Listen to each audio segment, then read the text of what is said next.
Hoy nuevamente estamos en nuestro programa radial Conciencia Pública por ELU14, Radio Provincia de Santa Cruz. Estamos con Pedro Silva, mi nombre es Alejandro Garzón. Después de varias semanas volvemos a salir, porque obviamente, como todos saben, nosotros, más allá de que somos comunicadores, tenemos actividad sindical, tenemos actividad política y por ende por ahí a veces los tiempos no dan, pero entendemos que la comunicación es muy importante, la comunicación popular es muy importante y es necesario profundizar el tema de la comunicación. Por eso nuevamente con mi compañero Pedro estamos acá en el aire de ELU14. ¿Cómo andas, Pedro, tanto tiempo? ¿Cómo andamos? Sí, con una pausa importante en el programa y en general. De todas maneras, esto de la virtualidad también ha como relativizado de alguna manera los tiempos. Digamos, uno puede hacer un programa y dejarlo ahí flotando en las redes y después volver a compartirlo y a veces incluso, viste, que ni se sabe cuándo fue un posteo, digamos, que tuvo muchas visitas, que tuvo por ahí muchas compartidas y capaz que es del año pasado y te reaparece en las redes. Esa cuestión, ¿no?, nueva también de los tiempos y demás, pero sí, nuevamente aquí desde ELU14, de la radio de la provincia y desde nuestras redes, bueno, tratando de informar un poco y de obviamente nuestra opinión sobre los distintos temas. Ha pasado mucho. Así es. Bueno, Pedro está... Y bueno, Pedro, sí. Yo estoy acá, como vos sabés, estoy acá en Capital. Capital Federal. Capital Federal. Tuve que viajar la semana pasada, pero obviamente para cumplir funciones sindicales en ATE Nacional. Vos estás en Río Gallego en tu casa. Bueno, yo estoy acá en San Telmo, donde el sindicato me alquila un departamento chico para poder estar. Así que bueno, haciendo este programa, que esto, como decías vos, la virtualidad, internet, es algo importante que a través de esto podamos estar saliendo por nuestra radio provincia. Pero bueno, Pedro, claro, hay algunas cosas que hay que poner sobre la mesa. Han pasado muchas cosas, tanto a nivel internacional como Latinoamérica, como nuestro país, obviamente nuestra provincia. Pero para arrancar, Pedro, te digo 3 efemérides muy importantes que en el día de hoy. Ajá. Hoy se cumplen 233 años del descuartizamiento de Tupac Katari. 239 años. Justamente, como decía Evo, que una de las cosas que dijo Tupac Katari es volveré y seré millones. Eso fue lo que pasó con Evo. Volvió a Bolivia y fue millones que lo recibieron y obviamente millones para militar un nuevo tiempo en América Latina y en el Caribe. Después, algo más cercano nuestro, que hay un dirigente que también estuvo preso en aquella época en nuestra ciudad, en Río Gallegos, se cumple en 1919 nacía John Julian Cook en La Plata, ¿no? Un compañero joven, revolucionario, que fue el hombre de Perón en Argentina y que también estuvo con la Revolución Cubana peleando contra el dictador Batista con el Che y con Fidel. Y también algo muy importante, también para el movimiento obrero, que hoy se cumplen me va a costar el apellido, pero se cumplen 111 años que Simón Radowiecki ajusticia a Ramón Falcón, hombre que masacró a obreras y a obreros cuando movilizaban por aquel entonces en la ciudad de Buenos Aires. O sea, 3 efemérides y 3 datos muy importantes para la historia del movimiento obrero y para la historia política de nuestro país. Así que importante eso. Importante también en el plano de esta época, esta etapa, en la provincia de Santa Cruz también, donde vamos rumbo también al feriado por las huelgas patagónicas, a 100 años del fusilamiento de los llamados fusilados por la libertad, los obreros patagónicos, que fue un feriado que fue también peleado, luchado y trabajado desde las diferentes organizaciones, incluso las organizaciones sindicales, el movimiento obrero de Santa Cruz, para reivindicar finalmente nuestra historia, hacer esa revisión que había que hacer, que nos merecíamos, más allá de que digamos, muchos habían o venían reivindicando en esta provincia que se tomara esa bandera. Bueno, finalmente creo que hubo durante estos últimos años en la provincia un consenso para que desde el monumento a los fusilados aquí en la capital santacruceña, donde Sí, incluso ATE, la CTA, digamos, pusimos nuestro piso ahí, ¿no? Bueno, dijimos, tenemos tensiones por todos lados, pero en el caso de nuestra historia estamos de acuerdo o sentamos un es acuerdo en así, esto. Gran es avance. así. Es así, pero aparte, como decías vos, Pedro, y lo importante de este feriado, que se van a cumplir 100 años, el pueblo fue protagonista porque juntó firmas. ¿Te acuerdas que juntamos firmas para presentar el proyecto? Que se lo Exacto. entregamos en mano al diputado Santi de Puerto Deseado y el que era vicegobernador de nuestra provincia, Pablo González, que fue acompañado ese proyecto de ley con la firma de nuestro pueblo, con la firma de los trabajadores, especialmente compañeros de ATE de toda la provincia juntando firmas, porque no solamente se presentan proyectos, sino que también hay que instalar, especialmente con las nuevas generaciones de santacruceños, lo que pasó hace 100 años en nuestra provincia. Nosotros somos hijos de eso, somos hijos de Facón Grande, somos hijos de, de, de esa historia que fue muy importante y que marcó obviamente una vida en nuestra provincia, ¿no? Que hoy seguimos luchando, porque hay que hacer una reforma agraria, seguimos luchando por el latifundio, para que no haya más latifundio, seguimos luchando para que los obreros rurales, tanto los dueños de los campos, respeten el convenio colectivo de trabajo. O sea, seguimos luchando por lo que peleamos hace 100 años, con otras herramientas, en otra época, pero el movimiento obrero, el sector rural sigue luchando para que poder tener mejor calidad de vida y obviamente una jubilación digna a la hora que llegue el día. Así que El bueno, y movimiento. también Pedro, sí, Sí. sí, sí, sí. No, Viste que iba a cerrar. hace mucho que no hablamos, queremos hablar. No, queremos decir de todo, sí. Eh, no, iba a decir también que claramente la historia de nuestro país y de nuestra provincia está marcada, digamos, todo lo que sucedió después. Por eso es tan importante, digamos, hacer la memoria continuamente y militar la memoria, porque militar la memoria en nuestro país, por ejemplo, nos ha permitido no dividirnos ante determinadas cosas que hemos visto, por ejemplo, en otros países que todavía no han hecho la revisión de ciertas cuestiones. El nunca más o haber podido nosotros, por ejemplo, digo, con todas las diferencias, los matices en nuestro país, cuando fue los intentos del 2x1 o algunos intentos de liberar a los militares y demás, ahí no fue el kirchnerismo, o no fue el peronismo, o no fue el movimiento obrero tampoco, únicamente el que salió a la calle a decir no, hasta acá, digamos. O sea, hay un acuerdo colectivo sobre determinadas cosas que no vamos a permitir, entre ellas la democracia, ¿no?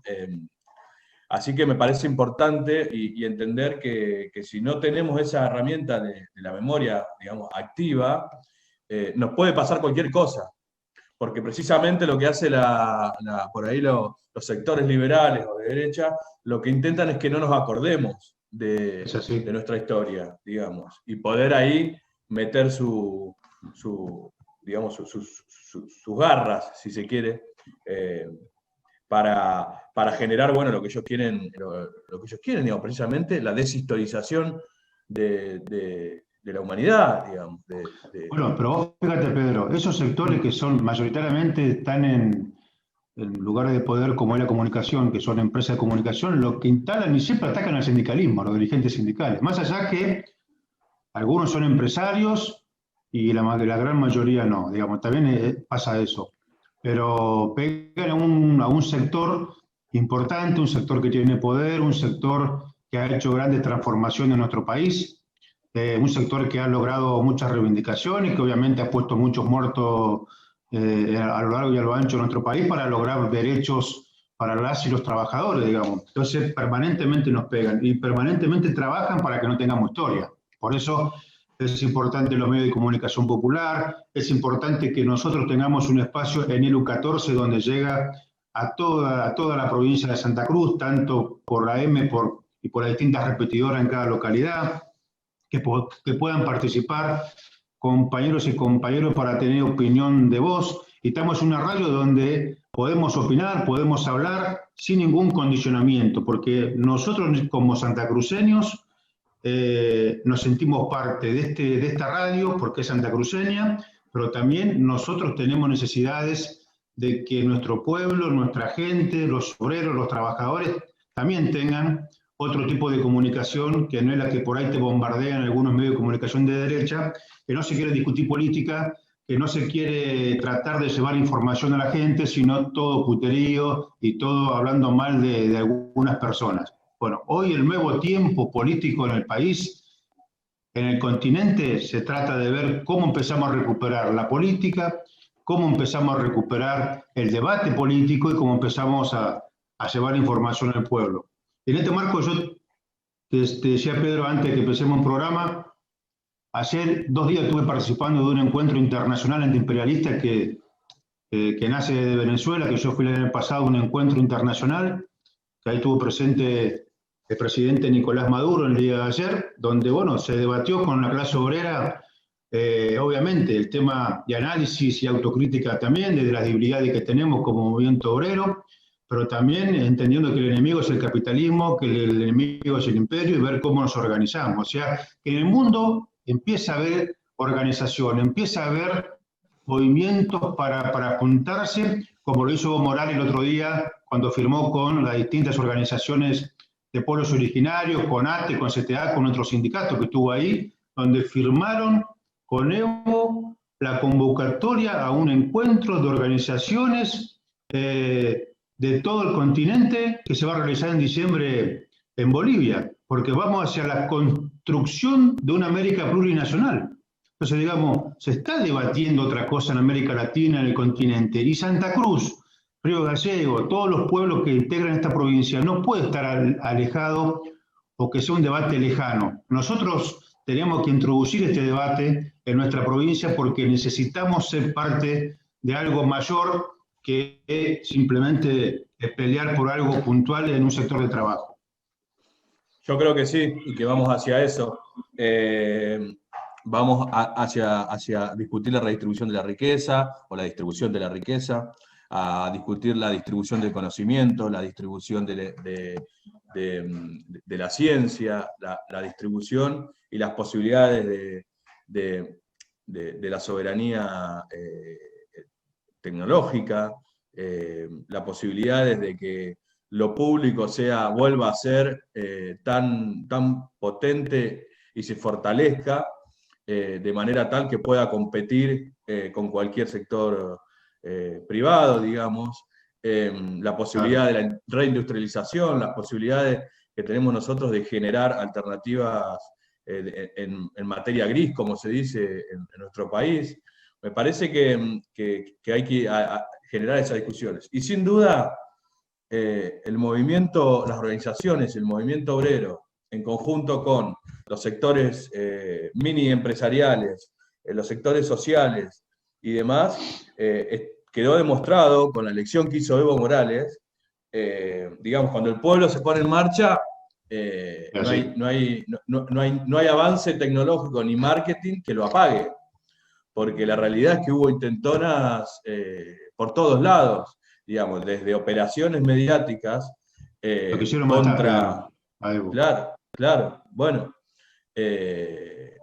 Entonces, a mí me parece que hay una nueva esperanza en ese plano que también va de la mano con otras cuestiones que están pasando en la región, digamos. No solo en Argentina, en donde creo que también hay que potenciar las organizaciones, la organización política y social, en Chile, Ecuador, Brasil, ahora en Perú hay nuevas movilizaciones y hay una lucha que está empezando contra el establishment, y también, bueno, en el caso de Chile, obviamente, el gran triunfo y la permanencia y la constancia de las organizaciones en la calle en Chile durante todo un año, creo que los jóvenes, demostrando que, bueno, que desembocó en algo positivo, digamos. no desembocó en algo negativo, desembocó en una constituyente. Digamos, le ganaron a la derecha, digamos, por ahora. Primer paso, primer round. Primer paso. Round. Ahora tenemos que profundizar para voltear definitivamente la constitución de Pinochet, ese dictador que mató a cientos de compañeros nuestros. Bueno, Pedro, ahí nos dice nuestro compañero Nahuel que ya está nuestro entrevistado en la sala de espera. ¿Te parece que vayamos a una pausa? Dale. Y regresamos con más conciencia pública? Genial. Bueno, vamos a una pausa. Quien le habla, Alejandro Garzón, Pedro Silva, desde los estudios desde la radio. Nuestra radio, Elu 14 Radio Provincia.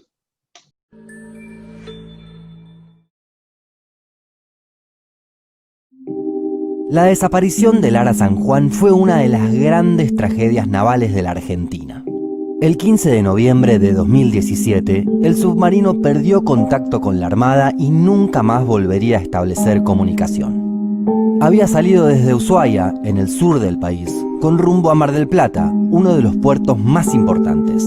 A bordo viajaban 44 tripulantes. Un año después, el 17 de noviembre de 2018, fue encontrado a 900 metros de profundidad frente a las costas del Golfo San Jorge, en el Atlántico Sur.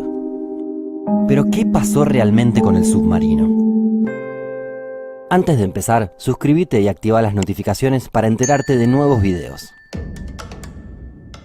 En primer lugar, hay que aclarar que para que se produzca una tragedia de esta magnitud debe producirse una sucesión de problemas o errores. No alcanza con una sola causa para explicar lo que pasó. Y si bien todavía se está investigando, el hallazgo del submarino permitió que varias hipótesis tomen mucha fuerza y a la vez permitió descartar otras.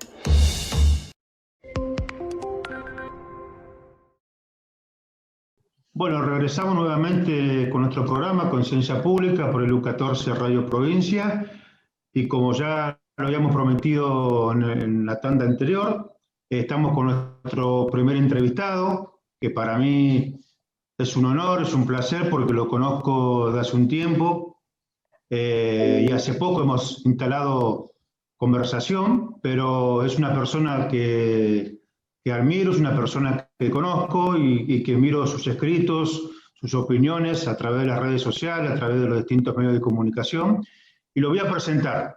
Y me voy a tomar el atrevimiento de leer porque es muy importante la persona que vamos a entrevistar, más allá de su humildad como ser humano.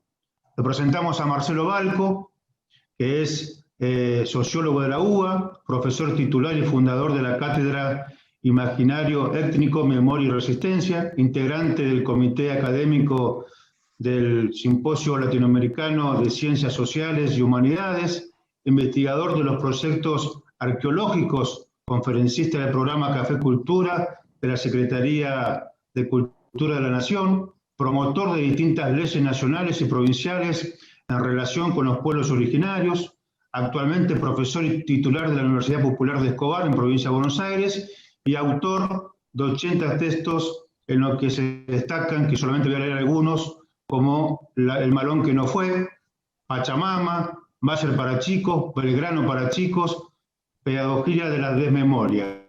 Así que presentamos a mi compañero que voy a decir, Marcelo Balco. ¿Cómo andás, Marcelo? Pedro Silva y Alejandro te saludamos desde Elu 14. ¿Qué tal? Un gusto estar con ustedes en esa radio que llega a tantos lugares de Santa Cruz. Bueno, Marcelo, primero queríamos hablar con vos, que es un tema que nos interesa, porque en realidad dije algo de tu currículum, la verdad que cuando lo empecé a leer me sorprende las cosas que has hecho, que estás participando, que sos protagonista de muchas cosas, y la verdad que hay algo que quería hablar con vos, queríamos, porque el otro día en tu red social yo leí una nota tuya muy importante que me interesó, que tuvo mucha repercusión tanto a nivel nacional como internacional. Es algo muy importante, que tiene que ver con el Ara San Juan, que ahora se cumplen 3 años, no sé si mañana, y de algo importante que vos decís que en el submarino, en el Ara San Juan, había una persona afroargentino, afrodescendiente, que era de una provincia del norte. Y la verdad que a mí me llamó mucho la atención y me gustaría que nos puedas hablar de eso. Bueno, primero tenemos que la sorpresa que, digamos, que te causa, y a mucha gente le causa sorpresa que entre los 44 fallecidos del submarino haya un afrodescendiente, tiene que ver con lo que un historiador, que se llamaba Tulio Alperindongui, habla de la excepcionalidad argentina. Argentina cree que es una excepción en medio del mundo, que somos todos blancos, que todos somos como noruegos, y que no tenemos ni negros ni indios. A los indios en los libros nos dicen cazaban, habitaban, creían, o sea, son pasados, son invisibles, no existen. Y los negros a lo sumo aparecen en el 25 de mayo llevando mazamorra y eso es todo. Y la cosa no es así. En la época de la Revolución, en Buenos Aires, 1 de cada 4 personas era negra. Una de cada 4. Y después en las provincias del noroeste, por ejemplo, Salta, Tucumán, más del 50% eran afro. Y en Santiago del Estero, el 64%, o sea, 2 de cada 3 eran negros. ¿Por qué había tantos afros en el noroeste? Porque ellos se dedicaban a hacer todas las tareas importantes para las minas del Potosí. Bueno, dicho esto, Argentina no es ninguna excepción, por eso Alperindongui lo dice como irónico, la excepcionalidad argentina, que nosotros inventamos la viroma, el dulce de leche, la picana, tenemos la calle más grande del mundo, bueno, todas cosas pavadas de la periferia, que solamente gente de la periferia puede creer y ponerse contento de esas cosas. Bueno, entonces, en Santiago del Estero, en un pueblito que, por más que ahora lo busquen en Google, no lo van a encontrar. Lo más cercano es un pueblo que se llama Bobadal, que está como a 20 kilómetros. Eso está a 130 kilómetros de la capital, Santiago del Estero. Y en un pueblito que se llamaba San Andrés, que ni siquiera es pueblito, es un caserío, son 20 familias.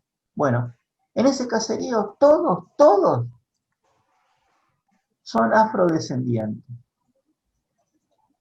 En ese lugar, en su momento, en las guerras de la independencia, había pasado Belgrano y había convocado a los varones, les había dicho que si se enrolan en el ejército, él los declaraba libertos y les iba a dar las tierras que estaban ocupando. Bueno, terminada la guerra de la independencia, los que sobrevivieron volvieron a ese pueblito, y de ese pueblito nace un chico que se llamaba David Melián, y que los oyentes de Santa Cruz presten atención a esto. Este pibe, que era afrodescendiente, de chiquito, en ese lugar había una aguada, hay todavía una aguada, yo la vi, una aguada donde los animales iban a tomar agua, una aguada barrosa, en verdad bastante fea, porque se meten las vacas, bueno, es barrosa. Y ahí, en esa aguada, este pibe juntó un montón de botellas de gaseosa vacías, ¿no? Y no sé cómo las ensambló y se hizo una balsa. Y él navegaba y soñaba, siempre soñaba con el mar. Como dice el poeta Nicolás Guillén, en ese mar abierto, azul, democrático, gigante, en fin, el mar, como dice el poeta. Y él ahí aprendió a nadar también, en ese agua barrosa, que estoy seguro que ninguno de los oyentes de la radio se metería a nadar. Yo tampoco. Pero ahí él aprendió a nadar y tenía su balsa como la canción de Lito Nevia, construiré mi balsa y me iré a naufragar. Y el pibe ahí aprendió eso. Y siempre soñó con el mar. Cuando ya era más grande, de hecho, él estudió ahí en la escuelita, una escuelita de esas chiquitas que tienen 3 aulas, que meten varios grados en un aula, bueno. Y el pibe, cuando ya era más grande, en un lugar en donde no hay ningún tipo de salida laboral, El pibe se metió en la marina. Era un pibe muy, muy despierto, que hizo el curso de sonar. Él era el que manejaba el sonar en el submarino en el momento del naufragio, el 15 de noviembre del año, hace 3 años, en el año 17. Y el chico, bueno, se alistó en la marina y conoció el mar verdadero y navegó. Todos sabemos que desgraciadamente el submarino se hundió. Y ahí tenemos lo que pasó en el gobierno macrista. Porque esto no es cuestión de que, ay, si sos kirchnerista, no sos kirchnerista, no, no. Esto es una cosa de la realidad, de la verdad, de la verdad. ¿Qué pasó cuando se hundió el submarino? La Marina prácticamente de inmediato supo qué pasó y supo dónde estaba. Pero el gobierno de Macri no sabía qué hacer, hizo una antología del mamarracho. Empezaron a deslizar con periodistas amigos, esas fake news que le dicen ahora, la falsa noticia. Dijeron, escuchen esto por favor los oyentes, dijeron que los tripulantes del submarino habían subido a un pesquero chino que no le andaba la radio y por eso no se comunicaban, y que el pesquero los llevó a China, por eso no hay noticias. Otros decían que el submarino fue a la deriva y llegó a una isla. Nadie decía a qué isla llegaron. Después, dijeron todo tipo de cosas terribles que a los familiares de los 44 tripulantes les despertaban esperanzas y se las mataban con otra fake news y otra y otra y otra. Finalmente, pasado un tiempo tan largo, más de un año, ya todos sabían que no hay ninguna esperanza. Entonces los familiares desesperados, para que se encuentre el submarino y para que no se olvide todo, como acá en Argentina nos dedicamos al olvido. Por eso yo tengo un libro que se llama Pedagogía de la Desmemoria, porque hacemos un catecismo de la amnesia, un culto al olvido.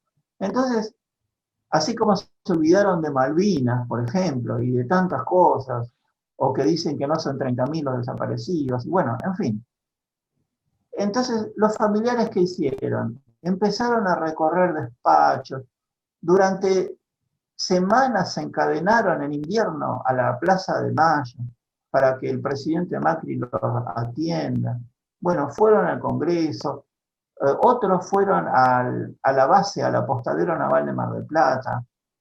La cuestión, ahora se sabe que incluso espiaban el Estado espió a los familiares para que cuando se encontraran con Macri él supiera de qué hablaban, qué le iban a decir. Bueno, imagínense qué bochorno, qué vergüenza, siempre olvidando el dolor de las personas, haciendo caso omiso a eso. La cuestión es que consiguieron, con todo eso, con el encadenamiento a Plaza de Mayo, bajo la lluvia, yo los vi, y consiguieron finalmente que los empiecen a buscar. Contrataron buques oceanográficos. Lo interesante es que esos buques cobran en dólares por día.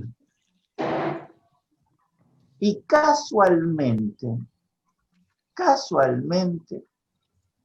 el último día del contrato, encontraron al submarino. O sea, cobraron... Todo lo que podían cobrar. Claro, cobraron todo lo que podían cobrar. Ahí me imagino hubo, no la empresa, sino hubo mucha gente que estuvo mordisqueando, me imagino. Entonces, al año del naufragio del submarino, en el 2018, la provincia de Santiago del Estero hizo unas jornadas, llevaron cientos y cientos de estudiantes al pueblito, en micros, ¿no? Al pueblito donde había nacido David Melián. Me convocaron a mí para dar un seminario sobre el tema de la invisibilidad. la invisibilidad de lo que existe, de lo que es visible, de todo esto que estamos diciendo. Y fue muy conmovedor ver el pueblo de este chico, caserío, conocer a su familia, conocer esos corrales de cabras con esos palitos así, todos raquíticos, un lugar muy desértico, y esa guada, la guada donde el pibe hizo la balsa de botella de gaseosas y aprendió a nadar. Y ahí, durante 2 días, se hizo unas jornadas de historicidad, política y memoria, para que los estudiantes santiagueños y nuestro país en general, porque después tuvo mucha repercusión,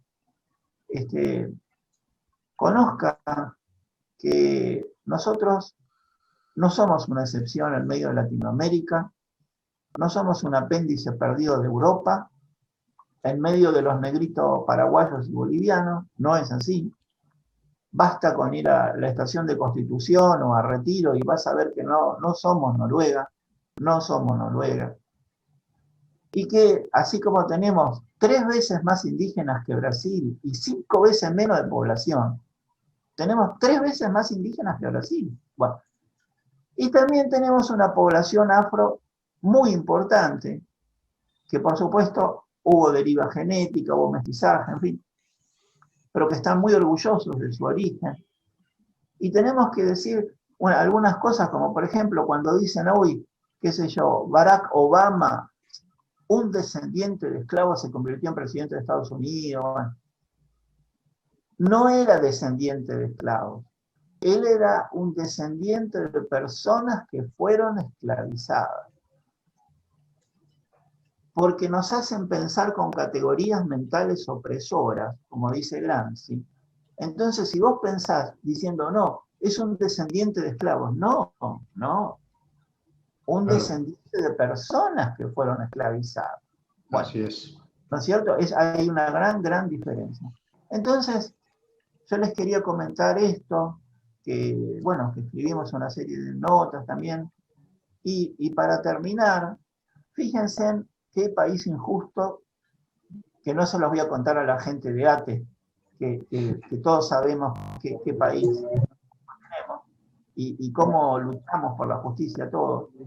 Cuando fueron las invasiones inglesas, hubo 8 regimientos que combatieron contra el invasor inglés. 8. Los arribeños, porque vinieron del norte, los cazadores, los húsares, los dragones, 8. Y en el barrio de Belgrano, cuando empezó a crecer, que Belgrano es muy coqueto en la capital federal, cuando empezó a crecer, necesitaban nombres de calles. Y de los 8 batallones pusieron 7 nombres de calles. Adivinen qué batallón quedó fuera de tener una calle. El regimiento de Pardos y Moreno. Claro. Que era la mayor parte de la gente que luchó contra los ingleses. Claro. Todo el tiempo negándonos. Todo el tiempo invisibilizando. Entonces, de los 8 batallones, solo 7 tienen nombre, que está muy bien que tengan su nombre, pero había calle para poner. Y no se la pusieron porque es un bajón tener una calle Vivo en Pardo y Moreno. Entonces, no las pusieron. Entonces, desde la palabra, vos podés ejercer invisibilidad. O sea, la invisibilidad, la negación, decir que no son 30.000. O sea, desde la palabra, como hizo el gobierno anterior. Del lenguaje. El lenguaje, que hicieron lo imposible y no supieron qué hacer con el submarino que se les hundió. Al principio incluso le echaron la culpa al kirchnerismo. Ellos ya estaban 3 años. O sea, todo lo que pasaba mal era culpa del otro gobierno. Y hasta terminaron espiando a los familiares. Ahora... Perdón. No, decime, Pedro. No, iba a recordar que esta semana hubo noticias importantes al respecto. La querella hace rato que viene pidiendo que se impute tanto al expresidente Mauricio Macri por las responsabilidades evidentes y también por el espiamiento, y también al ex ministro de Defensa, Oscar Aguad. La querella lo está pidiendo y tiene que resolver esta semana la Cámara de Apelaciones el llamado a indagatoria del expresidente. Veremos cómo se resuelve. Quería agregar eso nomás como novedad de esta semana. Y bueno, porque es un tema muy actual, mañana se cumple la fecha, mañana es 15, el día que el submarino, y lo trágico de esta historia, es que estuvieron buscando y buscando, como todos se acordarán, buscando acá, buscando allá, y sabían dónde estaba. Sabían que lo tenían que buscar en ese lugar y lo dejaron para el último día. Por suerte los familiares insistieron, y bueno, por lo menos los familiares pudieron ver las imágenes del submarino ahí hundido a casi 900 metros, y la Argentina también. Entonces, ahora se va a hacer también la semana que viene, vamos a estar participando en la provincia de Santiago del Estero, conmemorando a este chico afrodescendiente, David Melián, y al resto de los tripulantes, los otros 43, que todos eran de provincias, gente que algunos tenían también origen, o sea, ascendencia indígena, y bueno, nuestro país no tiene que temer que tenemos un origen multiétnico. Nuestro país es plurinacional. Nosotros no le tenemos que tener miedo a eso. No tenemos que tener miedo a eso. De hecho, en su momento, a mí me invitó ATE justamente a presentar mi libro Los indios invisibles del Malón de la Paz, y lo presentamos en Río Turbio, en la mina de carbón ahí, y montones de trabajadores de la mina son collas. Claro. Sí. Entonces, Eugenio Salteño, es así. por supuesto. Y bueno, así que yo les mando a todos un saludo muy grande. Yo quiero mucho a la Patagonia. Mi hermana y mi cuñado, médicos, trabajaron durante más de 10 años en el Hospital Regional de Río Gallegos, y antes trabajaron unos cuantos años en Chubut, en un hospital en Sarmiento. Así que yo quiero, y los fui a visitar montones de veces, porque estaban muy solitos. La gente de la Patagonia sabe esas cosas. Y yo fui montones de veces a visitarlos y ver la realidad del lugar.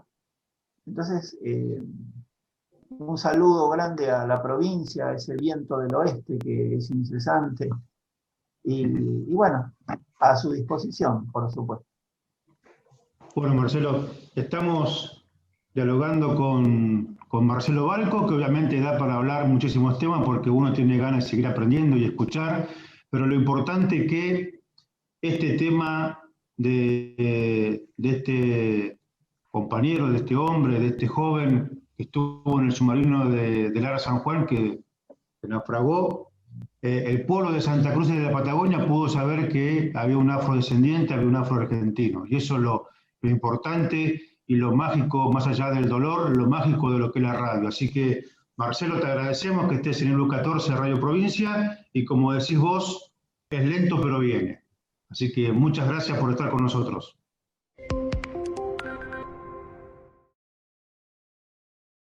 Volvemos con Conciencia Pública desde LU14, provincia de Santa Cruz, a la distancia con Alejandro Garzón en Buenos Aires, pero bueno, la virtualidad nos permite hacer este tipo de programas sin estar en el mismo estudio. Y en este caso, bueno, abrimos el programa, Ale, hablando de la importancia de lo público, la importancia del fortalecimiento del Estado, la importancia de las organizaciones, no solo en la lucha, sino en el aporte y en la propuesta política para resolver problemas que son de toda la comunidad. Y en eso ATE ha sido muy importante en el caso de la provincia de Santa Cruz, digamos, no solo en las reivindicaciones sino sobre todo este año, en medio de la pandemia, y a nivel nacional también, con propuestas que han salido del mismo núcleo de los trabajadores del Estado antes que el Estado o antes que el gobierno mismo, digamos. Y por eso, bueno, estamos con una compañera reconocida, una parte de la conducción de ATE Santa Cruz, secretaria administrativa del sindicato, no sé si decir histórica, porque, viste, decir histórico es como, no sé, a alguno le gusta, a otro no le gusta. ¿Decís vos? ¿Como vieja? Sí, No. sí, no. Bueno, en el caso mío, que no soy tan histórico dentro del sindicato, bueno, para mí sí es histórica. Bueno, Sandra Sutherland, la presentamos y bueno, la idea es charlar un poco de la situación de los trabajadores del Estado en Santa Cruz, digamos, básicamente. Obviamente en este contexto raro para todo el mundo y para también de pandemia, de una situación en donde los estatales han sido fundamentales. Sandra, bienvenida. Hola, buenas tardes para todas, para todos, para todos.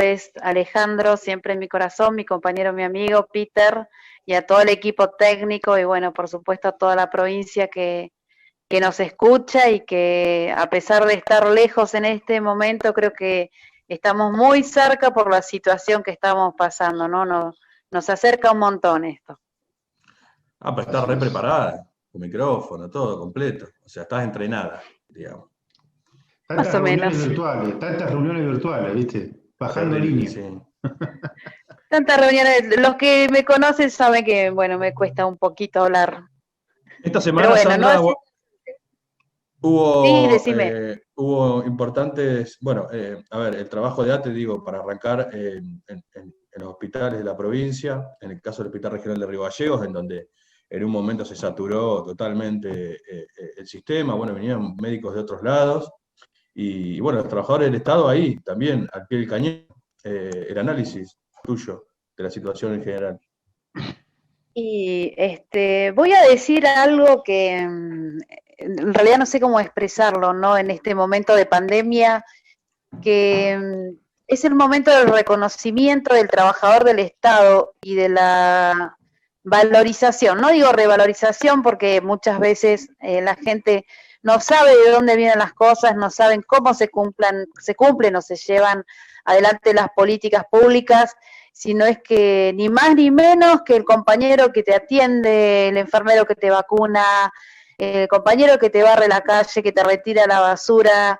Y bueno, hoy más que nunca creo que es el momento de reconocer y revalorizar la labor del trabajador del Estado, ¿no? Del que lleva adelante las políticas públicas de todos los gobiernos, del de derecha, del de izquierda, del peronista, de cualquier gobierno, somos los trabajadores del Estado los que llevamos adelante las políticas públicas diseñadas para, bueno, satisfacer las necesidades del pueblo.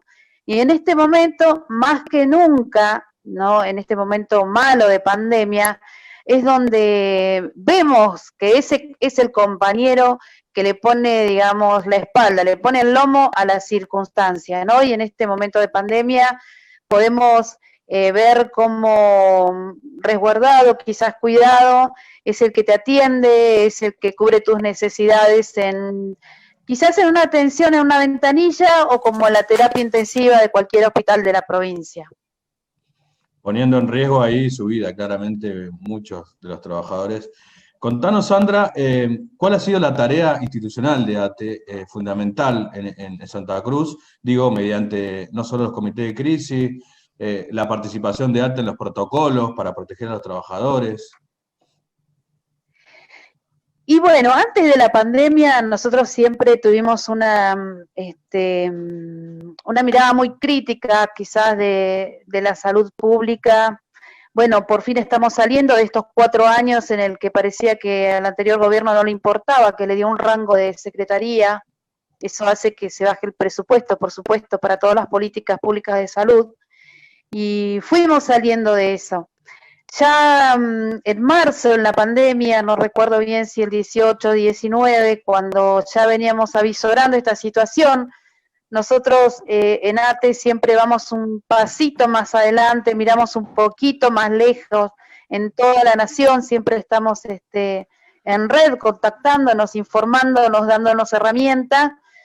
vimos que el trabajador del Estado estaba como muy desinformado sobre todo, y al estar desinformado obviamente no podía tener herramientas para cuidar su salud y su seguridad.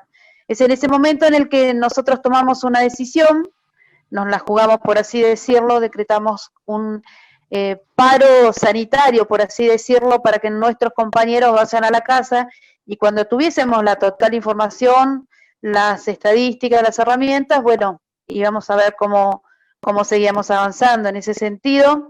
Pedimos integrar los COE, en ese momento, esta palabra que suena tanto ahora, los comités operativos no lo pudimos hacer, pero sí estuvimos insistiendo mucho en los comités de crisis, en los sectores esenciales.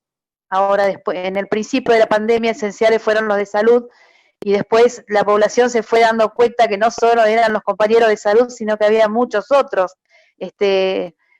sectores esenciales, como son los sectores de cuidados, hogares de ancianos, los comedores, donde le hacen la comida a gente en situación de calle, los trabajadores municipales recogiendo nuestras basuras, atendiendo nuestras necesidades, los centros de atención primaria de la salud que tenían que ocuparse de las otras patologías que no se estaban atendiendo en el hospital, ya que, bueno, se venía preparando para la pandemia. Luego insistimos con nuestra herramienta, la que nos da la democratización laboral, que es la CIMAD, proveniente de nuestro convenio colectivo, que es una comisión donde podés discutir, tener herramientas, avanzar en campañas, en concientización, pero bueno, ahora había que hacerlo rápido, que fue cómo hacer que los compañeros que tenían que trabajar lo hicieran cómodos, tranquilos y seguros, que fueran los protocolos, el protocolo marco para volver a trabajar. Eso lo diseñamos con el protagonismo de los trabajadores, eso es esencial, digamos que con los saberes de los trabajadores o el saber de los trabajadores aporte y sea una herramienta fundamental para elaborar todos aquellos protocolos en los sectores de trabajo. Bueno, luego tuvimos paritarias también en pandemia, ¿no? Insistimos bastante, primero no se podía llevar adelante, luego, bueno, la peleamos, tuvimos un aumento salarial, ahora vamos por el segundo aumento salarial, todo en el marco de pandemia, ¿no? Donde ninguna provincia pudo gozar de un aumento salarial en esta época tan embromada, donde gente perdió su trabajo, donde en el sector de comercio, al cerrar muchos lugares, también los trabajadores quedaron, digamos, sin ese ingreso tan importante. Y bueno, una cosa que pedimos al principio, que es un comité de crisis, que es que nosotros queríamos estar al lado del trabajador. Bueno, muchos de nosotros volvimos a trabajar, somos trabajadores del Hospital Regional de Río Gallegos, no solo ocurrió en Río Gallegos, sino también en otros lugares de la provincia. Estoy hablando de los compañeros que tienen responsabilidades en nuestra organización sindical. Lo que nosotros queríamos realmente es estar al lado del laborante, ¿no? Viendo qué le pasa, qué necesita, no sé, desde un barbijo, desde un equipo de protección personal, el abordaje psicológico que nosotros vimos y analizamos y diagnosticamos, además conociendo el terreno del trabajador del Estado, que primero trabaja y después reclama. Así es el trabajador esencial o el trabajador del Estado. Primero le pone el cuerpo, primero labura, y después dice, ay, uy, tengo que cobrar algo, o debería, o mi guardia, o esto, o lo otro. Primero le pone el cuerpo y después reclama. O nos damos cuenta que tenemos derechos, Sandra, o nos damos cuenta. Y esto de sacarle la cabeza que nos instalan todos los tiempos que todos los trabajadores del Estado somos vagos, o somos vagas. Digamos, hoy en la pandemia quedó claro que no somos eso lo que nos instalaron durante años a la sociedad. Porque vos fíjate, las empresas privadas no hablan de sus empleados que son vagos, y todo el mundo habla que los estatales somos vagos, porque nos instalaron en la cabeza eso. Los trabajadores del Estado no solamente que no somos vagos, no solamente que tenemos saberes, sino que le ponemos el cuerpo permanentemente a las distintas áreas del Estado, porque nosotros somos los que laburamos y prestamos servicio a nuestra sociedad, porque somos parte de este pueblo. Entonces, lo que vos decís, Sandra, es totalmente claro y concreto y es verdad. Nosotros primero laburamos y después, cuando ya vemos que tenemos un Estado o un gobierno, tanto nacional, provincial o municipal, que no nos respeta, bueno, ahí empezamos a reclamar, empezamos a hacer lo que tenemos que hacer como organización sindical, pero también como seres humanos y como laburantes, digamos, ¿no? Sí, es impresionante, ¿no? Esta campaña que nosotros llevamos adelante en todo el país. Mi trabajo son tus derechos, ¿no? Eso a mí me hizo un pique en la cabeza, aún siendo trabajador del Estado, cómo en realidad los trabajadores del Estado le garantizamos los derechos a la población, ¿no? Como decíamos recién, vacunación, no sé, el estudio y tantas otras cosas que garantizamos los trabajadores del Estado, ¿no? Y es cierto eso que vos decís, después nos damos cuenta de que tenemos derechos. Y yo quería traer a colación algo que dijo Carrillo una vez, ¿no? Que decía que la desorganización en el trabajo repercute ampliamente en la salud de los trabajadores. Si nosotros no tenemos un trabajo organizado, a un trabajador esencial organizado, con sus derechos, Carrillo hablaba de leyes específicas para estos sectores, y hoy tenemos la bendición, si se quiere por así decirlo, la dicha de tener convenciones colectivas, ¿no? Esto es impresionante. Si el trabajador no está organizado, si no tiene sus derechos como corresponde, que lo hagan trabajar seguro, con un salario digno de mantener a su familia, se complica, ¿no? Porque eso redunda después en la salud de la población, eso afecta, digamos, a la salud de la población. Y en ese camino vamos nosotros, en ese sentido vamos. Queremos, además de reclamar, queremos colaborar también, como decíamos, que en los comités de crisis queríamos estar al lado del trabajador, volviendo para atrás. En los comités de crisis que hemos logrado en desarrollo social y en el hospital, nos interesa mucho y estamos llevando adelante dispositivos en el que el trabajador, después de 6 meses quizás, ¿no? Y en el que ha corrido mucha agua abajo del puente y hemos visto quebrarse muchos trabajadores, ¿no? Muchos trabajadores presos del pánico, del estrés.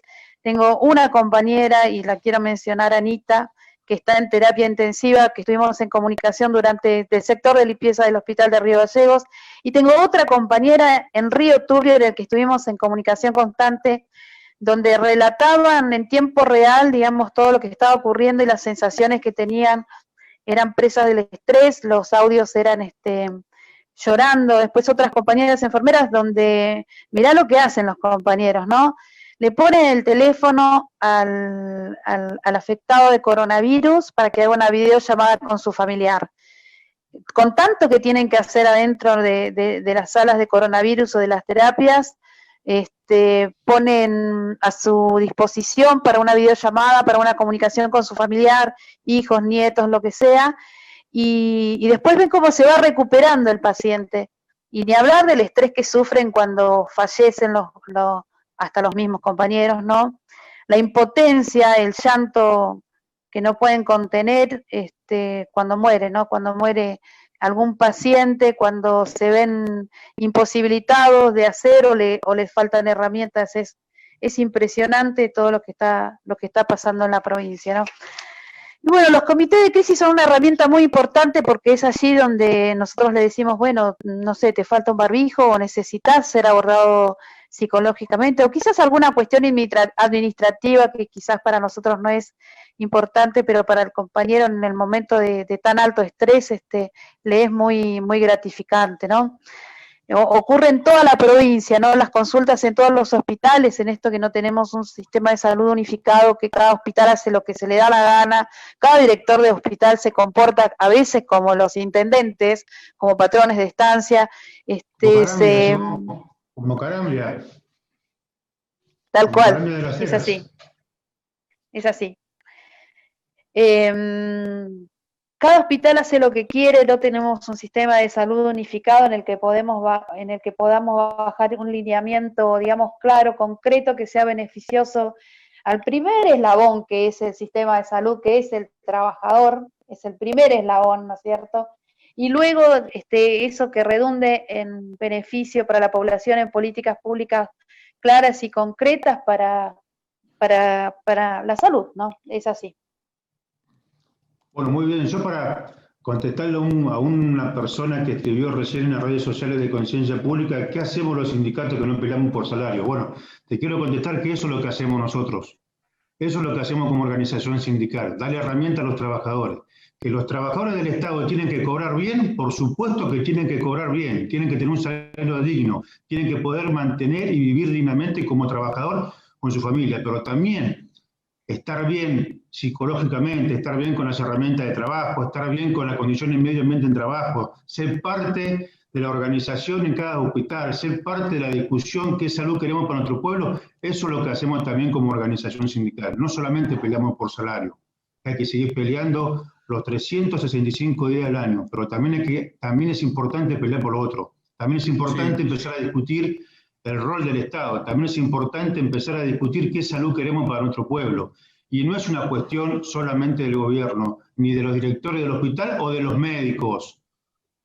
No, también es una discusión del compañero de maestranza, del compañero administrativo, del técnico del laboratorio, del compañero camillero. Todos somos parte del sistema de salud. Todos tenemos la conciencia y tenemos los conocimientos para discutir el sistema de salud. Es como esto, cuando uno quiere discutir el sistema educativo, no solamente es la responsabilidad o el rol de los docentes discutir el sistema educativo, los auxiliares de educación también podemos discutir el sistema educativo, también podemos discutir los contenidos para nuestros hijos. Por eso, desde ATE pedimos que, vos fíjate, me voy de tema, pero tenemos el Consejo de Educación, tenemos los directores por el Ejecutivo, tenemos los vocales por el sector docente estatal, tenemos los vocales por el sector docente privado y no tenemos un vocal de los auxiliares de educación. O sea, siempre se nos negó. Antes nos decían que éramos no docentes y ATE logró que seamos auxiliares de educación. Bueno, hay que seguir peleando por eso.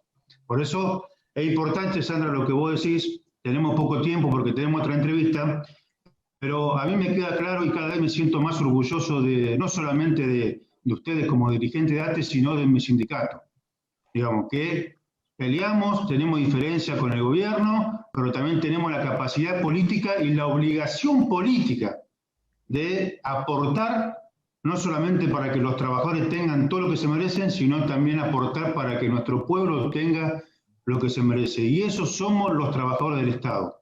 No somos ñoqui, no somos los negros militantes, como dijo una vez un funcionario macrista, o la grasa militante, somos los que le ponemos el cuerpo todos los días, no solamente en la capital de la provincia, sino en las comisiones de fomento, en los pueblos, donde están los trabajadores, porque no puede haber una empresa privada, pero los trabajadores del Estado estamos en los parajes, en las comisiones de fomento y en los pueblos donde está nuestra gente. Y nosotros somos parte de este pueblo que pelea todos los días. Y orgullosamente somos trabajadores del Estado. Y como digo yo siempre, nuestro operador, que es David, que está del otro lado ayudándonos a través de la tecnología, es un trabajador del Estado.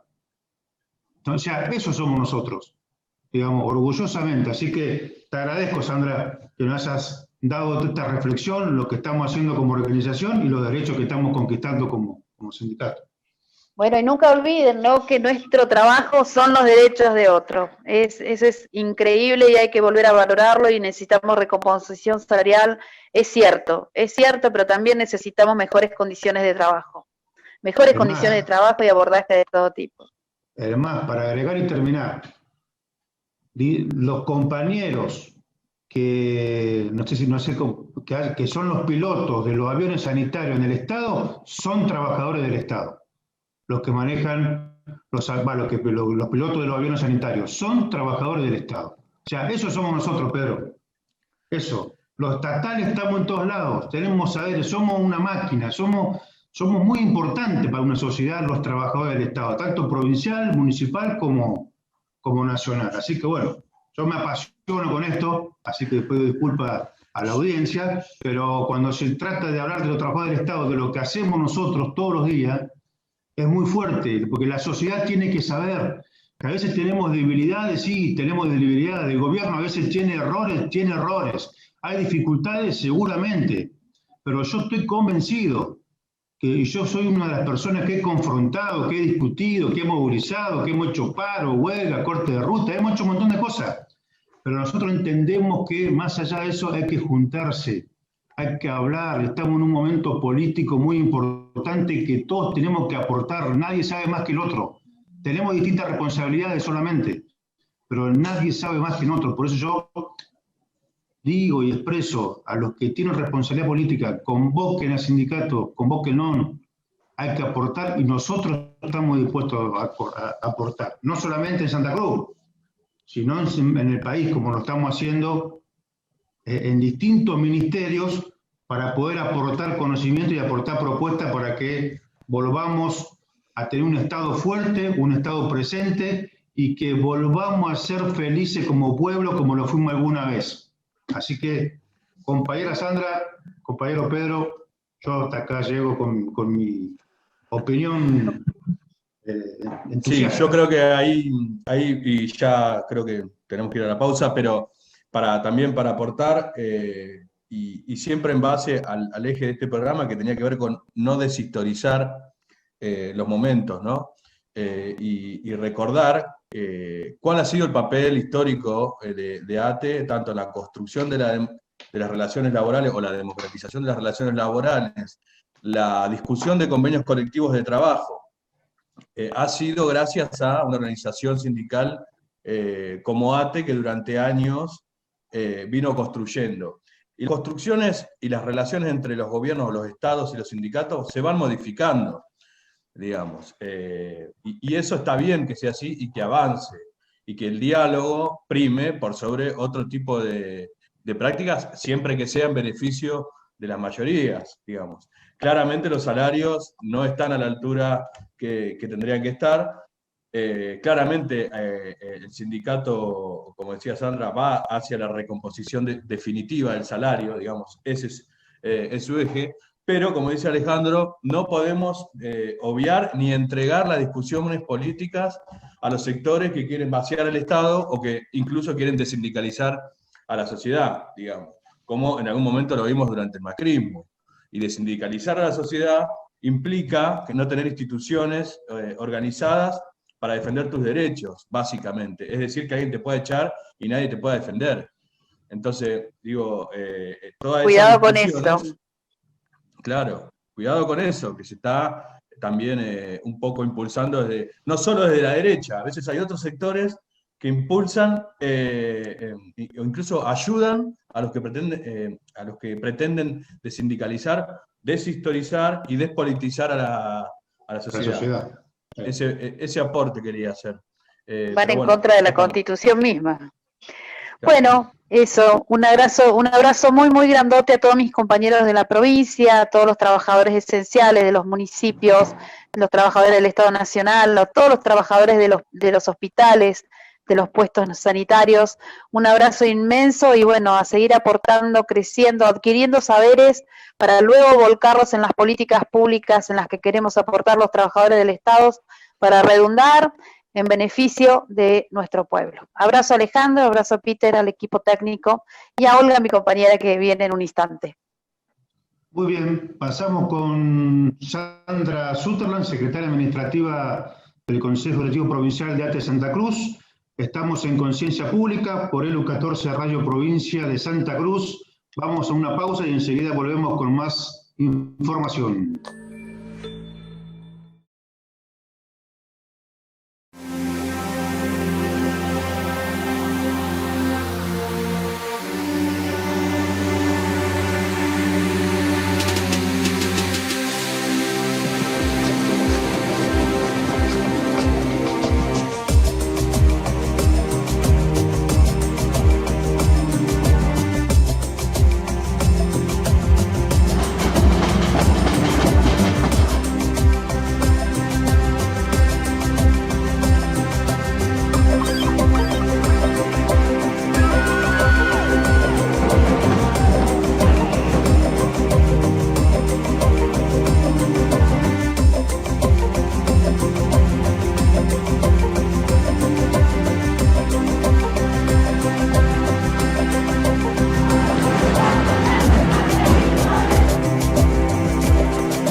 más conciencia pública por el 14 de Radio Provincia de Santa Cruz.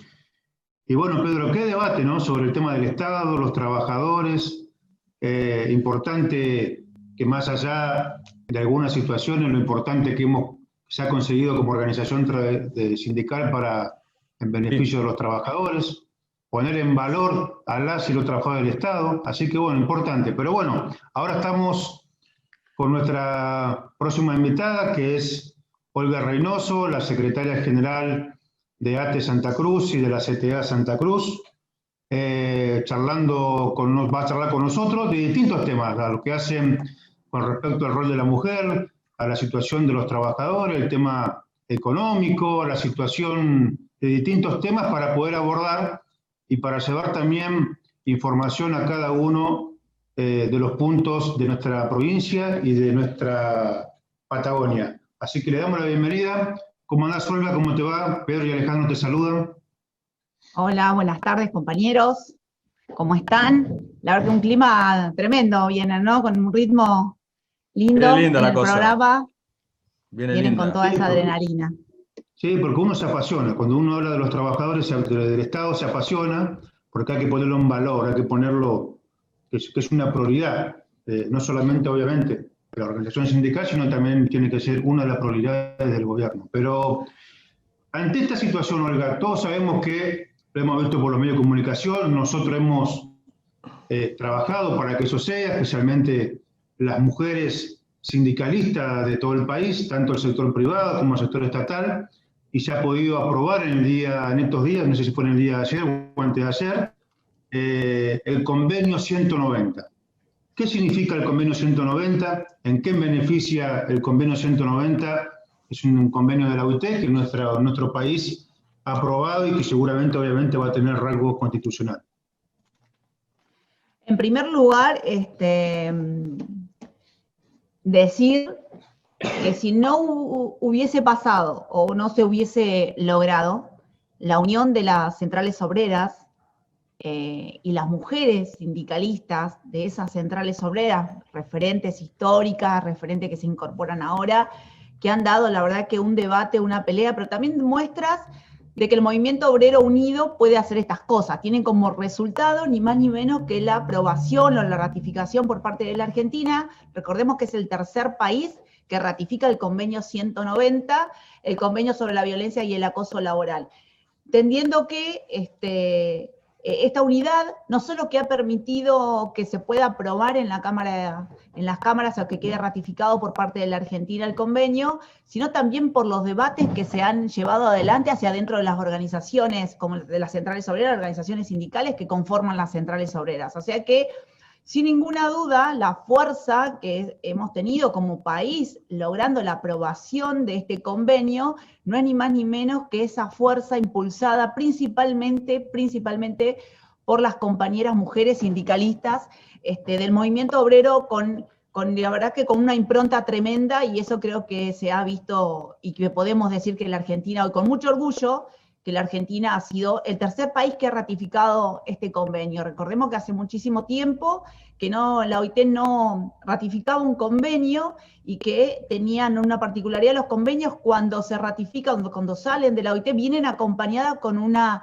recomendación que es la 206, que es una recomendación que no tiene ningún tipo de desperdicio. Cada renglón que se pudo poner y se pudo fundamentar en esa recomendación, que ni más ni menos lo que los países miembros, recordemos que los países miembros de la OIT son 187, el convenio entra en vigor 365 días después de su ratificación, siempre y cuando dos países como mínimo de esos miembros ratifiquen el convenio y lo pongan en vigor. Después de ahí comienzan los países a ratificar si es el deseo. Una vez que ratifican los países, como lo hizo la Argentina, que es el tercero, Uruguay y Fiji, son los dos países que lo han ratificado en una primera instancia, y ahora deberán tomarse 365 días para adecuar las leyes que están vigentes en la Argentina para poder que este convenio se cumpla en su totalidad. Esta recomendación 206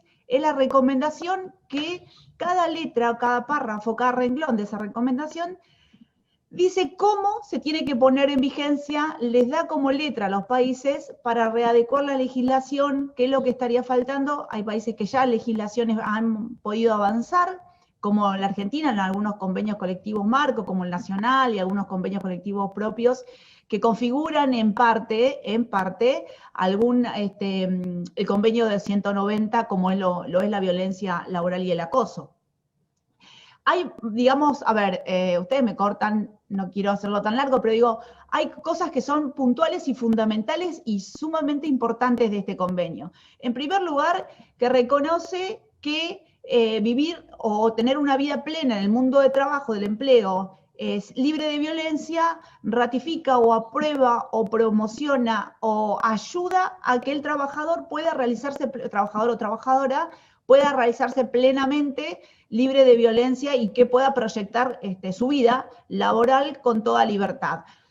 Otra de las cosas importantes, más allá de esta configuración, es que reconoce a los trabajadores en el mundo del trabajo, o sea que los reconoce en la formalidad, pero también aquellos trabajadores que se encuentran en el mercado informal, que antes esto no pasaba. Por eso es uno de los convenios históricos y es uno de los convenios que claramente ha cambiado la historia del empleo, del trabajo decente en el mundo, quizás, o la mirada que teníamos del empleo, ya sea, digamos, formal o informal, ¿no? Digo, esa particularidad es sumamente importante de reconocer al compañero o al trabajador en el mundo del trabajo, no solamente con una mirada de trabajo formal, ¿no? Y otra de las particularidades es que nosotros teníamos configurado en muchos de los convenios colectivos de trabajo la legislación vigente que el grado de, o sea, se configuraba violencia laboral o acoso cuando había situaciones repetidas, ¿no? En el tiempo, que era una situación repetitiva en el tiempo. Bueno, el convenio 190 lo que viene a poner en discusión, y así se logró ratificar, y así se va a tener que adecuar la legislación, que no es necesario, o sea, basta una sola vez que el trabajador sufra violencia para configurarla y que deberá los empleadores abordarla, que esto no suceda más, eliminarla y obviamente generar mecanismos para que se pueda llegar a tener una concientización para poder abordar el trabajo libre de violencia. Digo, hay cosas muy particulares del convenio que es histórico, porque cambia la mirada y el paradigma en el mundo de trabajo hacia adentro. Entonces, igual es, la verdad que es fundamental y para nosotros ha sido un triunfo, para nosotros ha sido un triunfo tremendo, tremendo, el poder visualizar el mundo del trabajo de una forma distinta a la que se venía haciendo. De hecho, hay una particularidad que cuando se ratifica en la OIT el convenio, cuando sale aprobado, los empresarios, recordemos que la OIT es una comisión tripartita donde están en los estados los representantes de los trabajadores, pero también los representantes de los empleadores, ¿no? Los representantes de las empresas, de los empleadores de la Argentina, fueron los que se levantaron y se abstuvieron de votar cuando se ratifica en la OIT este convenio. Digamos, no es menor la época que estuvimos viviendo 4 años para atrás, donde se ratifica este convenio y donde han sido los propios empleadores de la Argentina quienes se han abstenido de ratificar este convenio. Digo, no es casual porque nos han intentado instalar un modelo de país que obviamente nada tenía que ver con el protagonismo de los trabajadores, con el ir por más derechos para los trabajadores. Todo lo contrario, quisieron ir achicando todo tipo de derecho en el mundo del trabajo hacia nosotros, los trabajadores y trabajadoras, ¿no? Bien, Olga, una consulta. El tema de las provincias o las discusiones en las provincias respecto a la adhesión a este convenio, digamos, ¿va a tener que adherir la provincia, por ejemplo en el caso de Santa Cruz, o ya la reglamentación de esa ley ya va a ser útil para empezar a aplicar o a discutir, digamos? Desde la reforma del 94 de la Constitución, la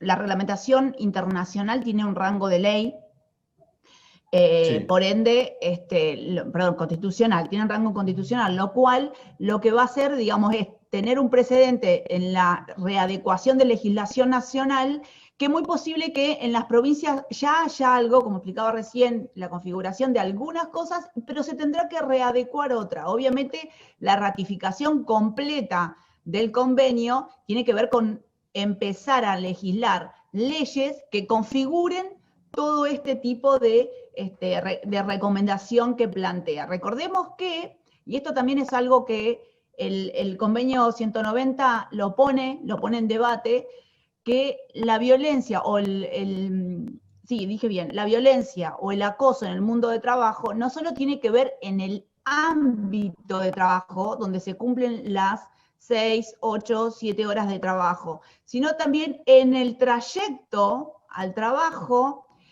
donde tengan algún tipo de comedores o donde vayan y se pueda almorzar, que es pagado por el empleador, dentro de las actividades planteadas dentro del trabajo por su empleador, amplía, si se quiere, el ámbito de cómo y dónde se debe configurar la violencia laboral, o donde puede existir la violencia laboral, y eso sí es novedoso, porque solamente... Sobre todo ahora, ¿no? Con el tema del teletrabajo, Además de eso. Entonces, ahí...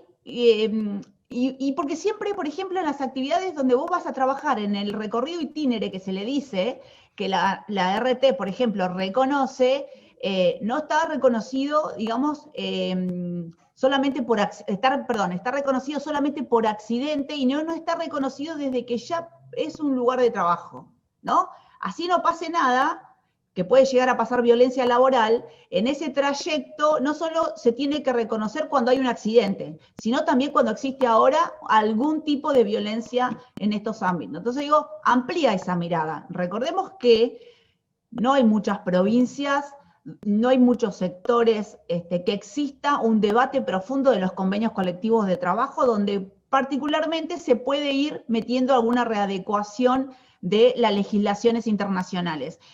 Son muy pocos, y los que no tienen leyes, que obviamente al no tener ratificado el convenio o al no estar aprobado el convenio de la OIT, va a tener que tener un proceso de readecuación. Por eso digo que va a ser un antes y un después de la ratificación del 190, no solo para la Argentina, sino también para el mundo del trabajo en el mundo, en todo el mundo, sí.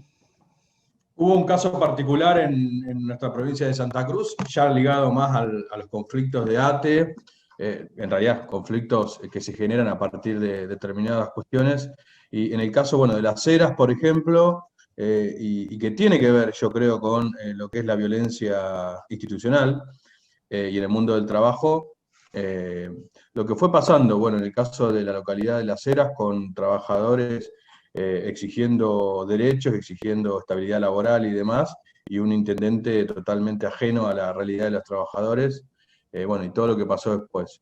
¿Cómo está esa situación hoy?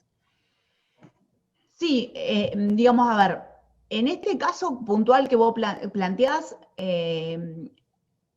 con este convenio, para ponerlo en contexto del convenio, en este caso propio, el convenio 190 va a tirar por tierra esta famosa autonomía que a veces los trabajadores no tenemos ni siquiera algún lugar donde ir a reclamar cuando un intendente o arbitrariamente se incumpla la legislación laboral. Creo que también ahí va a haber que ir modificando, cambiando la dinámica de todas las situaciones en el mundo del trabajo que sucedan con los compañeros o compañeras, los trabajadores, y que no se han podido resolver de alguna forma u otra, y que existe, porque se reconoce un grado de vulnerabilidad y incumplimiento de derechos de los compañeros, va a haber que readecuar y poner en valor cuál va a ser la resolución, o cuál va a ser la espalda, o cuál va a ser institucionalmente el rol que tiene hoy el Estado para que estos casos verdaderamente lleguen a un punto de resolución.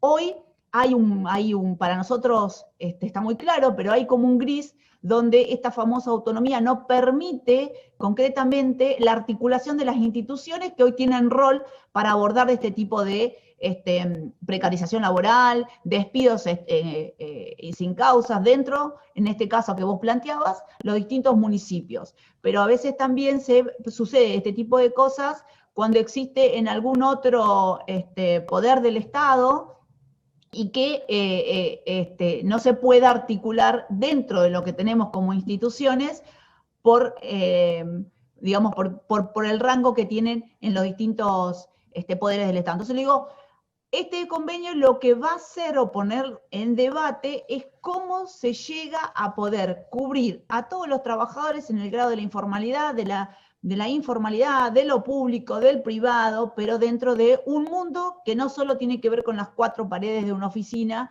sino que tiene que ver con la vida laboral de cada persona. Digo vida laboral como un desarrollo como ser humano y el derecho a poder acceder a un trabajo libre sin violencia. Entonces yo digo, es mucho más, es cambiar concretamente el paradigma del mundo de trabajo y el reconocimiento de los derechos de los trabajadores.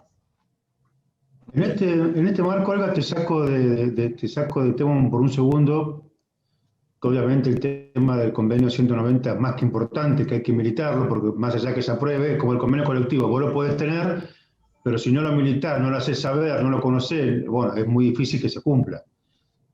Te hago una pregunta concreta, ya en Santa Cruz.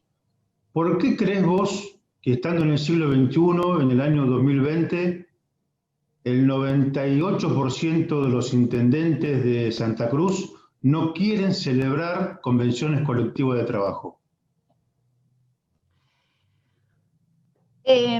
A ver, tengo varias aristas de este planteo que la verdad que pone a pensar cómo sería el abordaje, pero que sin ninguna duda tenemos una idea cerrada de por qué sucede. Creo que venimos con una metodología o un modelo de país con base en la desigualdad, ¿no? Yo soy una economista frustrada, tengo que decirlo, así una confesión, pero creo que tienen base en la desigualdad. Digo la desigualdad como estructura de país, como estructura de un modelo que nos rige hasta económico, ¿no? Esto de la desigualdad en la distribución de la riqueza, que tiene que ver con una ley de coparticipación que no refleja las necesidades concretas ni de las provincias en lo que tiene que ver con la coparticipación primaria, ni después la coparticipación interna, que es la secundaria, hacia adentro de las provincias, sin ninguna duda pone en desigualdad de condiciones a los municipios.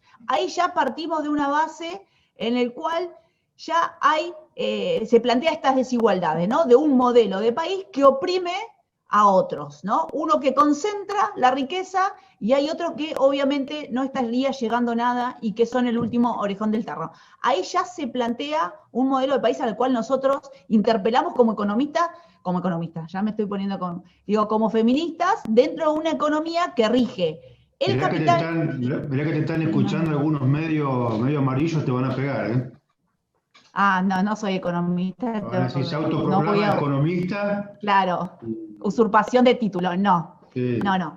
Entonces digo, ya tenemos ahí una mirada, en mi caso feminista, de que interpela un modelo de país, una estructura de un Estado, ya con una base de desigualdad. En segundo lugar, las reformas que han habido en la época neoliberal del país, la reforma del 94, que la nombrábamos recién, ya asigna o no asigna presupuesto y asigna responsabilidades a los estados provinciales y a los estados municipales, en los cuales tienen que hacerse cargo de muchos servicios que deben aportar y que sin ninguna duda, sin ningún presupuesto que ayude, aporte. Digo, para pensar un poco de en dónde nos tenemos que parar.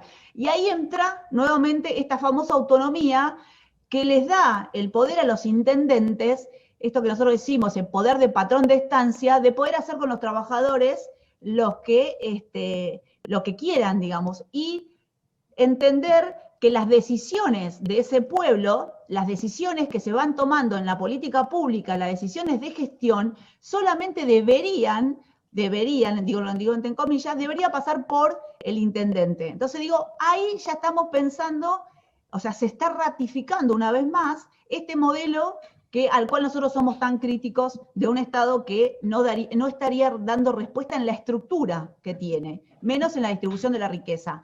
Y ahí, donde los intendentes, digo, no quiero ponerlo en la cabeza de los intendentes, la estructura que ellos tienen que donde gestionan, o a quienes representan, no permiten que se compartan las decisiones. Digo, este marco del diálogo social, este marco de la igualdad de condiciones, la paritaria, estamos hablando de que nos sentamos iguales. Dos partes iguales, y obviamente la discusión del convenio colectivo, de las convenciones colectivas de trabajo, claramente, digamos, no entraría en esta lógica de estructura del Estado y de la estructura de la distribución de la riqueza. Entonces digo, por eso cuesta tanto, pero que sin ninguna duda, y acá vuelvo a meter otra pata más, sin ninguna duda, los trabajadores somos los que hemos venido dando esta pelea en un marco de diálogo social, en un marco de unas comisiones tripartistas, de las convenciones colectivas de trabajo,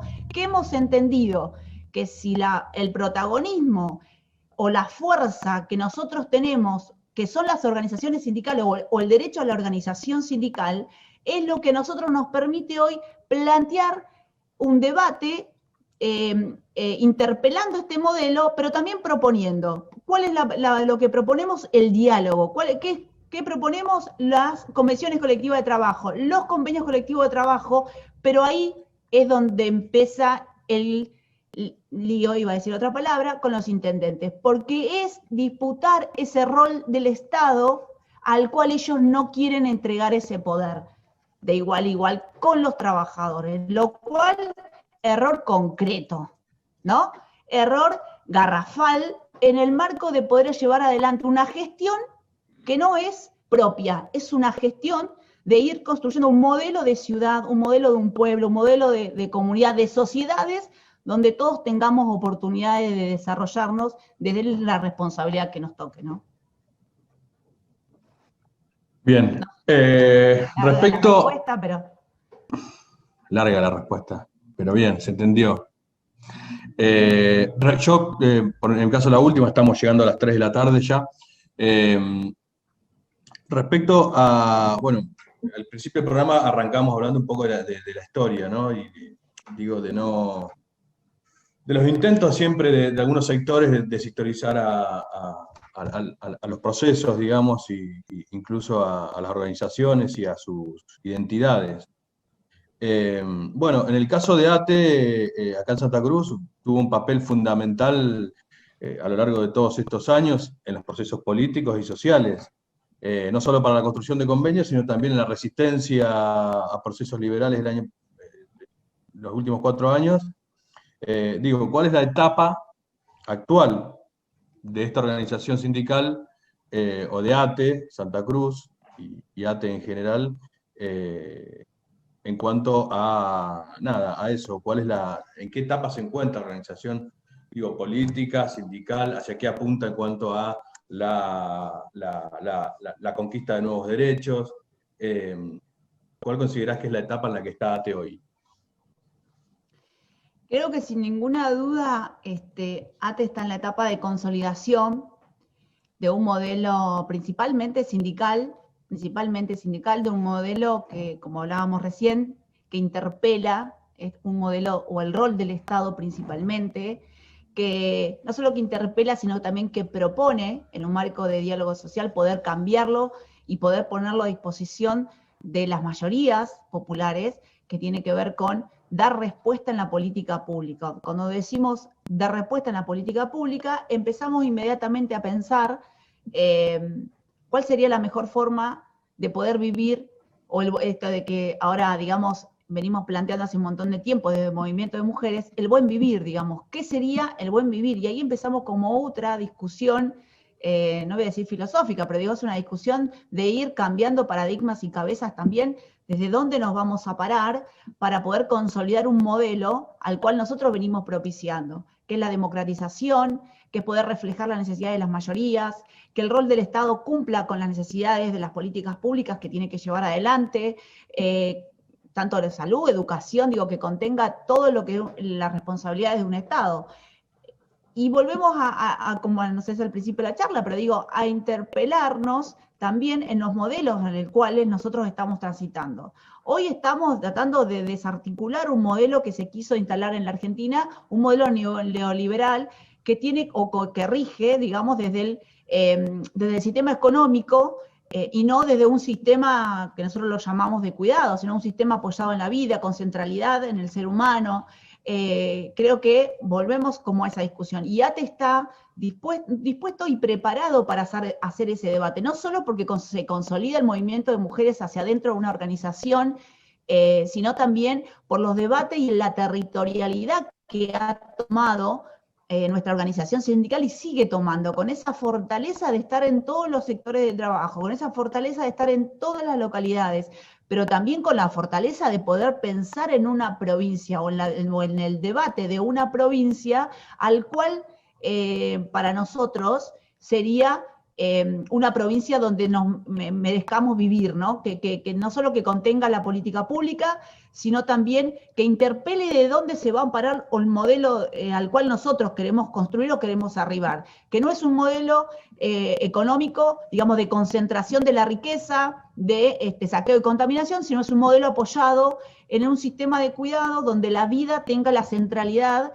donde nos puedan contener, cuidar y que podamos desarrollarnos libremente. Creo que ATE viene llevando ese debate, tenemos las herramientas para poder proponer cuál sería el camino, digamos, por lo menos en los debates, no en poder resolver todo, pero sí creo que hemos logrado tener una visión de una provincia a la cual queremos, para nuestros hijos, que la cual queremos vivir, que pueda y exista una verdadera distribución de la riqueza, y que refleje que dé respuesta y que refleje las necesidades. Creo que una organización como la nuestra, con las particularidades de los distintos sectores que se nuclean, con las realidades de todas las localidades que podemos estar a la hora de debatir, creo que estaríamos estamos en condiciones de consolidar una organización que verdaderamente interpele el tipo de sociedad que no queremos, pero sí que proponga el tipo de sociedad que queremos de ahora en adelante. Excelente, justito. 2:58, 14:58, Alejandro. Estamos ya sobre el cierre. Estamos sobre el cierre. Todo tuyo. Así que le agradecemos a Olga por la entrevista, la verdad que conceptos muy claros. Y bueno, y queda claro que los trabajadores del Estado no solo que somos esenciales, sino que somos el motor político y social de una sociedad. Así que nosotros nos despedimos hasta el próximo sábado. Quiero decir más cosas, pero como tenemos casi un minuto y tenemos que entregar el programa a otro programa que después de nosotros, tenemos que cerrar. Así que le agradecemos y saludamos a nuestro pueblo, a la región Patagonia, y quien le habla, Alejandro Garzón, Pedro Silva, desde el programa Conciencia Pública por ELU 14 Radio Provincia. Le agradecemos a Olga y nos vemos el próximo sábado.